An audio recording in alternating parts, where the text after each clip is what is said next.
1991, a year that redefined India's economic destiny.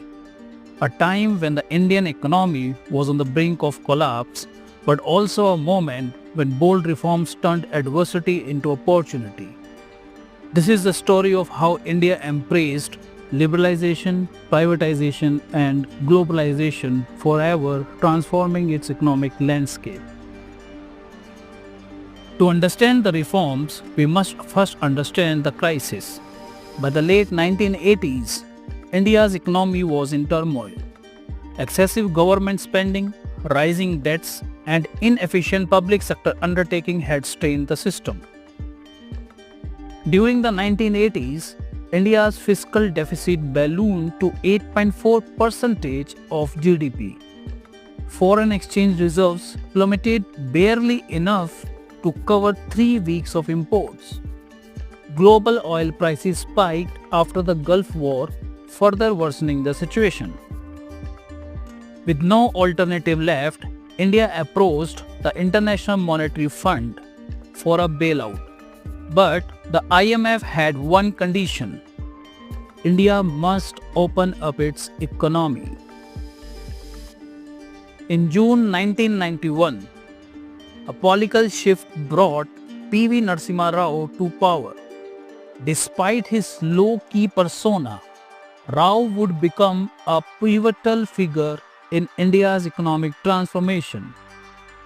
Rao chose Dr. Manmohan Singh, a respected economist, as his finance minister. Together, they orchestrated one of the most significant economic reforms in Indian history. India's leadership knew that incremental changes wouldn't suffice.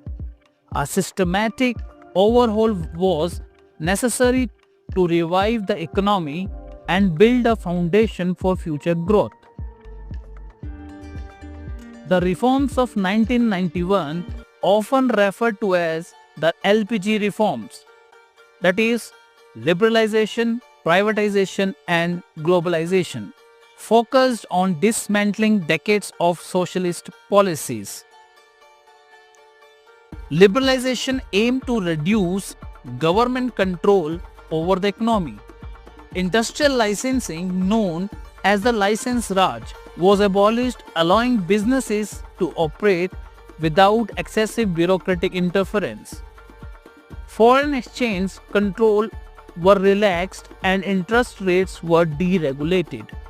These measures boosted investors' confidence and encouraged innovation. Privatization sought to reduce the government's role in running businesses.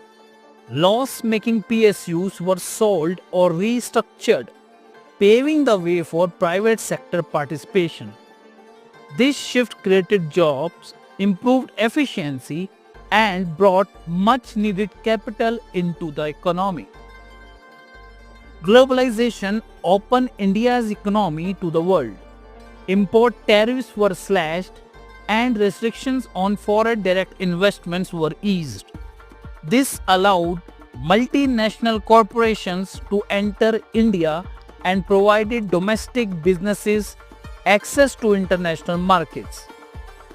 For the first time, India became a part of the global economy, with its exports and imports expanding rapidly.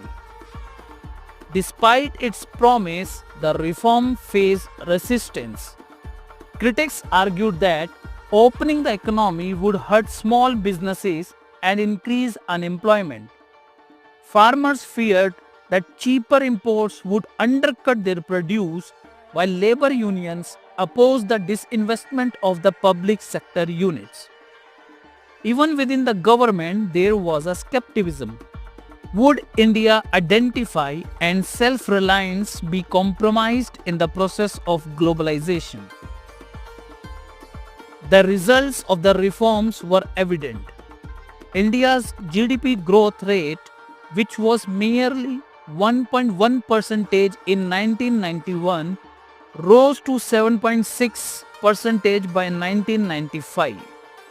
The once struggling economy was now one of the fastest growing in the world. Foreign direct investment surged with companies like IBM, Coca-Cola, and General Electric establishing a presence in India. This brought in capital's technology and expertise. Economic liberalization expanded the middle class with the higher disposable incomes. Consumerism flourished, giving rise to new industries and opportunities. The 1991 reforms laid the groundwork for India's IT's revolution. Companies like Infosys, TCS, and Wipro emerged as global leaders, earning India's a reputation as the world's IT hub. By integrating with the global economy, India lifted millions out of poverty. The proportion of people living below the poverty line fell from 45% in 1991 to 21% by 2012. While the 1991 reforms ushered in unprecedented growth, they also left behind challenges. Income inequality widened and urban-rural disparities persisted. Critics argued that while cities prospered, rural India lagged behind. The benefit of globalization were not evenly distributed. The reforms also made India more vulnerable to global economic shocks, as seen during the 2008 financial crisis and the COVID-19 pandemic. Today, India stands as the fifth largest economy in the world, a testament to the vision and courage of the 1991 reforms. From space exploration to startup unicorns, India's potentials know no bounds. As India continues to evolve, the lessons of 1991 remind us of the importance of resilience, adaptability, and bold decision making. The reforms of 1991 were not just economic measures, they were a declaration of India's ambitions to rise as a global power. 30 years later, that ambition continues to drive the nation forward. Thank you for joining us on this journey. Don't forget to like, share, and subscribe to Domestic and Global Affairs for more insightful documentaries.